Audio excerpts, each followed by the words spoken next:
네, 오늘은 기독교의 절기상으로 종료주일입니다. 종료주일이 무슨 뜻일까요? 요한복음 12장 13절을 보면 예수님이 예루살렘에 들어오실 때 사람들이 종려나무 가지를 들고 환영하는 날임을 기억하는 주일입니다. 네, PPT를 보시면 아시겠지만 종려나무는 대추야자나무라고도 불립니다. 그런데 그 종려나무는 사막에서만 자랍니다. 그리고 종려나무는 매년 200에서 250kg의 열매를 무려 100년이나 생산해서 먹을 것이 부족한 사막 사람들에게 먹을 것을 제공하는 나무입니다. 그래서 이스라엘 사람들에게 이 종려나무는 승리와 환희를 나타내는 상징을 하는 나무이기도 했었습니다. 예수님께서는 금요일 낮에 십자가에 돌아가셨습니다.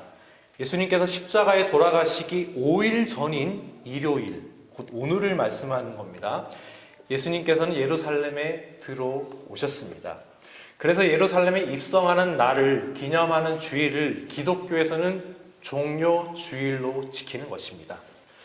먼저 본문 28에서 36절을 보면 예수님은 두 제자에게 나귀를 가져오게 하셔서 그것을 타십니다. 오늘 읽어본 본문 28절을 보면 예수님께서는 이제 예루살렘을 향해 걸어가고 있었습니다. 그런데 29절을 보면 예수님께서는 감람원이라 불리는 산 쪽에 있는 벳바게와 베다니에 가까이 계실 때 두 명의 제자를 보냅니다. 이 베다니, 벳바게가 무엇인지 몰라서 한번 찾아봤는데요. 한번 넘겨주시겠습니까? 위치가 어디 있는지. 바로 벳바게는 예루살렘에서 여리고 방면으로 약 3km 떨어진 마을을 바로 벳바게라고도 얘기하고 그리고 베다니라고도 이야기를 합니다. 곧 예루살렘에 들어가기 전 올리브산에서 예수님은 두 제자를 보내시며 말씀합니다. 어떤 말씀을 했을까요? 넘겨주시죠. 저 마을로 가면 매어있는 나귀 새끼를 보게 될 것이다. 그것을 풀어 끌고 오너라. 만약 누가 무슨 말을 하면 주가 쓰시겠다고 해라. 그래서 32절을 보면 예수님의 지시를 들은 제자들은 예수님의 말씀대로 매어있는 나귀를 만납니다. 그래서 두 제자는 33절에 보니까 그 매어있는 나귀를 풉니다. 그때 나귀 주인이 말하죠. 나귀를 왜 푸는 거요? 그러자 제자들이 이렇게 답합니다. 주님께서 필요하시답니다. 그래서 같은 사건을 기록한 마가복음 11장 4에서 6절은 이렇게 말합니다. 우리 함께 읽어볼까요? 읽을 수 있으면 시작. 제자들이 가서 본즉 나귀 새끼가 문 앞 거리에 매어 있는지라 그것을 푸니 거기 서 있는 사람 중 어떤 이들이 이르되 나귀 새끼를 풀어 무엇 하려느냐 하매 제자들이 예수께서 이르신 대로 말한대 이에 허락하는지라. 그래서 이어진 35절과 36절을 보면 두 제자는 나귀를 끌고 와서 자기들의 겉옷을 벗어 나귀의 등에 펴고 예수님을 태웁니다. 그렇다면 여기서 우리는 왜 예수님이 나귀를 타셨을까를 생각해 보게 됩니다. 예수님께서는 충분히 멋진 말이나 오늘날 같으면 멋진 자동차를 타고 럭셔리하게 행진을 할 수도 있었습니다. 그러나 예수님은 한 번도 타본 적이 없는 새끼 나귀를 타고 예루살렘을 향해 가고 있습니다. 이 사건을 다룬 같은 본문인 마태복음 21장 5절을 보면 예수님이 나귀를 타게 된 것은 구약시대의 스가랴의 예언을 성취하는 것이었습니다. 그래서 스가랴 9장 9절은 이렇게 말합니다. 시온에 따라 크게 기뻐할지어다 예루살렘에 따라 즐거이 부를지어다 보라 내 왕이 내게 임하시나니 그는 공의로우시며 구원을 베푸시며 겸손하셔서 나귀를 타시나니 나귀의 작은 것 곧 나귀 새끼니라. 곧 이 본문과 스가랴의 말씀을 함께 보면 예수님께서는 겸손한 모습을 나타내시려 나귀를 타신 것임을 알 수 있습니다. 예수님은 멋지게 또한 위엄 있게 오늘날의 청소년 말에 의하면 간지나게 오질 수도 있었습니다. 그러나 예수님이 예루살렘에 들어오신 모습은 어찌 보면 초라해 보입니다. 마치 오늘날의 버전으로 얘기하자면 거의 낡아서 덜덜거리는 중고차를 타고 거리를 들어오신 것이라고도 볼 수 있습니다. 그렇다면 왜 나귀를 타고 오셨을까요? 예수님은 가장 낮은 자의 모습으로 자신의 사명을 향해 달려가고 있던 것입니다. 예수님은 이제 자신이 예루살렘에 들어가면 죽을 것을 알고 계셨습니다.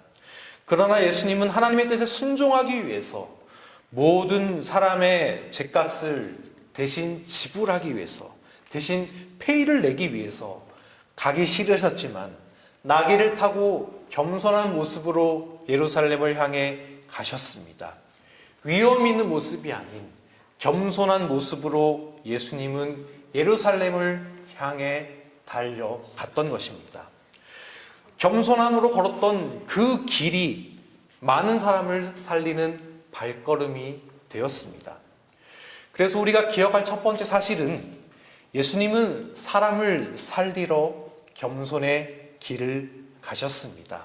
그래서 함께 따라해 봅시다. 겸손의 길을 가신 예수님. 예수님께서 겸손함의 길을 가심으로 많은 사람을 살리셨음을 우리는 기억해야 합니다. 이제 이어진 37절에서 40절을 보면 예수님을 본 사람들의 두 가지 반응이 나옵니다.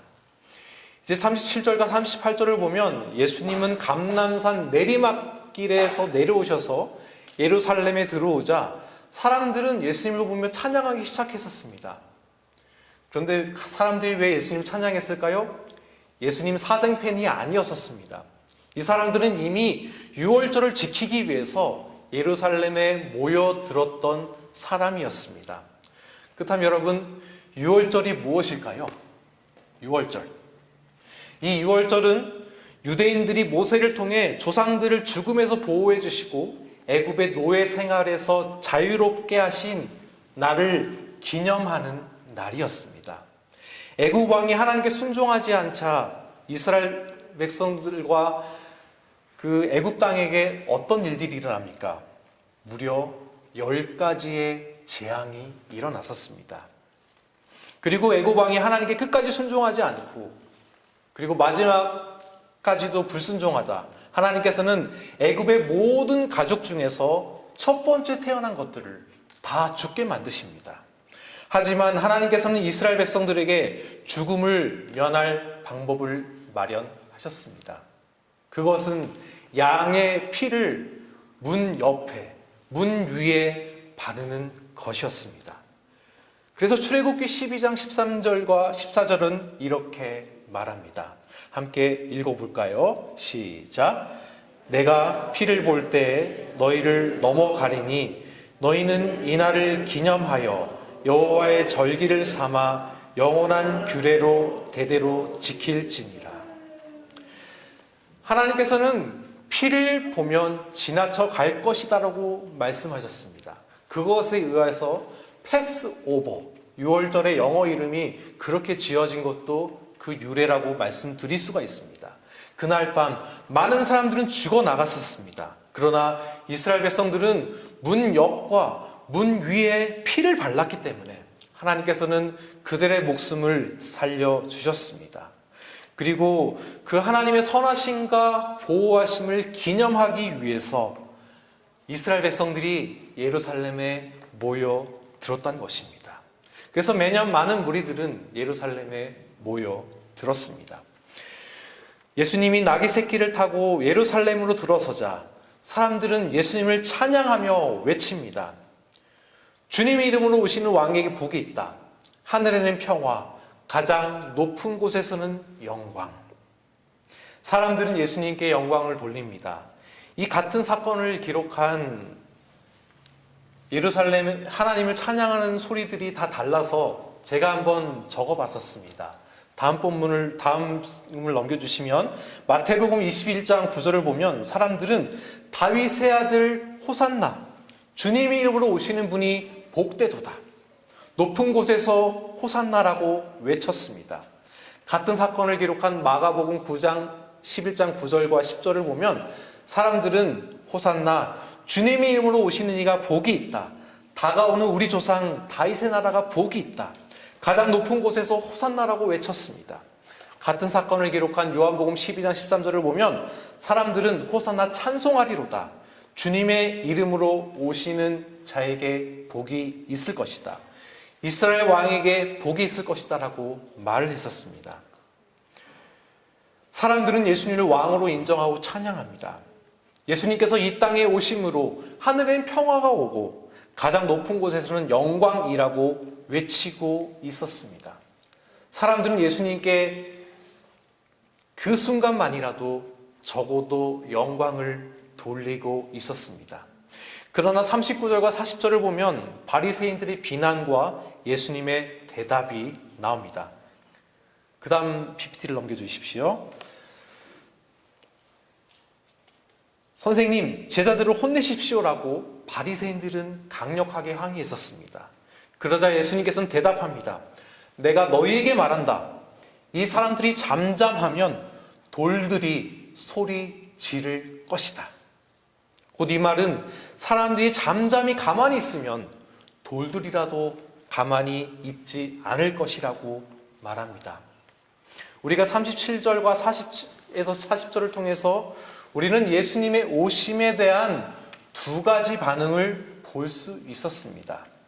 뜨겁게 환영한 사람이 있었습니다. 반면에 거부했던 사람도 있었습니다. 그러나 둘 다 예수님이 오신 이유를 온전히 이해하지 못했습니다. 바리새인들은 자신의 가르침과 기득권에 도전을 했던 예수님을 거부했습니다. 또한 예수님을 열렬히 환호했던 또 다른 사람은 넘겨주시죠. 예수님이 오시면 자신들이 원하는 세상이 올 것이라는 기대를 했었습니다. 또 한 그림 넘겨주시겠습니까? 구체적으로 예수님께서는 예수님이 예루살렘에 들어오시면 이제 로마의 지배에서 해방시킬 혁명과 예수님을 기대했던 것입니다. 그러나 예수님은 그저 겸손하게 나귀를 타고 들어오셨습니다. 며칠 뒤에 예수님이 붙잡히고 나서 무력하게 서 있는 그 모습을 보고 사람들은 예수님에 대한 찬양을 거두고 예수님을 죽여라라고 외치는 그런 성난 군중으로 바뀌게 되었습니다. 왜 그랬을까요? 예수님께서 자신들이 원하는 대로 행동하지 않아서였습니다. 우리도 예수님에 대해 실망할 때가 있습니다. 예수님께서 나를 사랑하신다는데 왜 이것만 들어주시나요? 예수님께서 나를 정말 아끼신다는데 왜 나에게 이렇게 힘든 고통만 갖다 주시나요? 지금 가진 것으로 감사해야 되는데 더 많이 갖고 싶습니다. 더 좋고 편한 인생길로 가고 싶은데 조금만 힘들어지면 하나님께 먼저 불평을 합니다. 예수님께서 왜 나귀를 타고 오셨을까요? 예수님은 자연 현상을 변화시키셔서 사람들을 굴복시켜 믿게 할 수도 있었습니다. 그러나 예수님은 사람들을 억지로 믿게 하지 않으셨습니다. 하나님께서 택하신 사람들에게 예수님의 길을 따르는 마음과 믿음을 주셨다는 것입니다. 그래서 또 그림 하나 넘겨주시면요. 예수님이 원하시는 겸손의 길을 걷고자 하는 사람들을 선택하셔서 부르셨다는 것입니다. 유월절 때 동물이 죽음으로 사람들이 구원받았듯이 예수님도 여러분의 죄를 위해 십자가에 돌아가셔야만 했습니다. 왜요? 왜 그랬을까요? 여러분이 죄의 형벌에서 자유롭게 만드시기 위해서였습니다. 그래서 요한 1장 7절은 이렇게 말합니다. 함께 읽어보시겠습니다. 시작. 그 아들 예수의 피가 우리를 모든 죄에서 깨끗하게 하실 것이요. 그래서 우리가 기억해야 될 두 번째 사실은요. 그 다음 그림을 넘겨주시면요. 예수님께서는 택하신 사람을 겸손의 길로 걷게 만드신다는 것입니다. 그래서 함께 따라해 봅시다. 택하신 사람을 겸손하게 만드시는 하나님. 우리가 얼굴이 잘생긴 것도 아니고 학벌이 좋은 것도 아니며 돈이 많은 것도 아니었습니다. 오직 하나님께서는 은혜로 택하신 사람을 우리를 선택하셨고 은혜로 우리를 겸손하게 만드셨음을 기억하셨으면 좋겠습니다. 그런데 이제 41에서 44절은 다른 복음서에서 기록되지 않은 좀 더 예수님의 섬세한 감정을 드러내고 있습니다. 41에서 44절을 보면 예수님은 예루살렘 성을 보고 우셨습니다. 이제 예루살렘의 성에 가까이 가신 예수님은 성을 보시고 우십니다. 그러면서 42절을 보면 예수님은 예루살렘이 모른다고 말합니다. 오늘 너가 평화의 길을 알았다면 좋았을 텐데 그러나 지금은 이것이 너에게 감춰져 있다. 곧 예루살렘의 앞길이 어떻게 될지를 모른다라고 말하고 있습니다. 이어진 43절과 44절을 보면 예수님은 예루살렘이 포위되고 멸망당할 것이라고 말합니다. 내 원수들이 너를 향해 흙덩이를 쌓고 너를 에워싸고 사방으로 포위할 때가 올 것이다. 그리고 너를 짓밟고 너와 함께한 내 자녀들도 짓밟을 것이다. 또한 돌 위에 돌 하나라도 남지 않게 할 것이다. 이는 하나님께서 찾아온 때를 내가 깨닫지 못했기 때문이다. 곧 예수님께서는 예루살렘의 원수들에 의해서 포위되고 원수들이 사람들을 거칠게 짓밟을 것이며 돌 위에 돌 하나도 남기지 않도록 완전히 철저하게 파괴할 것이라고 말하고 있습니다. 실제로 예수님은 뒤에 누가복음 21장에서 한 번 더 예루살렘의 멸망에 대해서 자세히 설명하였습니다. 헤롯이 지은 성전이 돌 하나도 돌 위에 남지 않겠다라고 말씀하셨습니다. 그리고 예루살렘이 대적들에 의해서 철저히 파괴되고 사람들에 의해서 죽을 것이라고 말씀하셨습니다. 그런데 이 말씀은 놀랍게도 실제로 이루어졌습니다. 예수님께서 예루살렘에서 이 예언을 하신 지 정확히 40년 뒤에 AD 70년 예루살렘은 티투스 장군이 이끄는 로마 군대에 의해서 철저히 파괴되었고 80년 동안이나 지었던 화려한 성전이었던 헤롯 성전도 파괴되었습니다.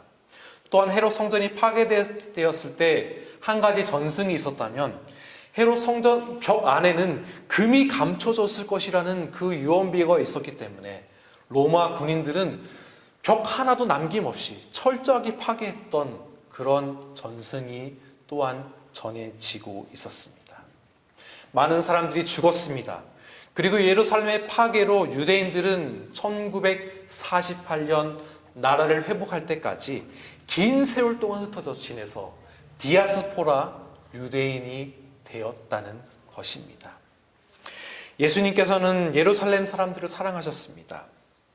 비록 자기를 배척하고 자기를 좋아하지 않았던 사람이 훨씬 많았음에도 말입니다. 그리고 그 예루살렘이 파괴되고 수많은 사람이 죽을 것을 알고 계셨기에 너무나 불쌍하게 느껴졌습니다.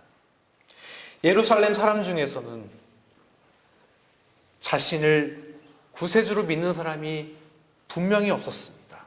그러나 예수님은 자신을 올바르게 이해하지 못한 사람조차도 사랑했기 때문에 눈물을 흘리셨습니다.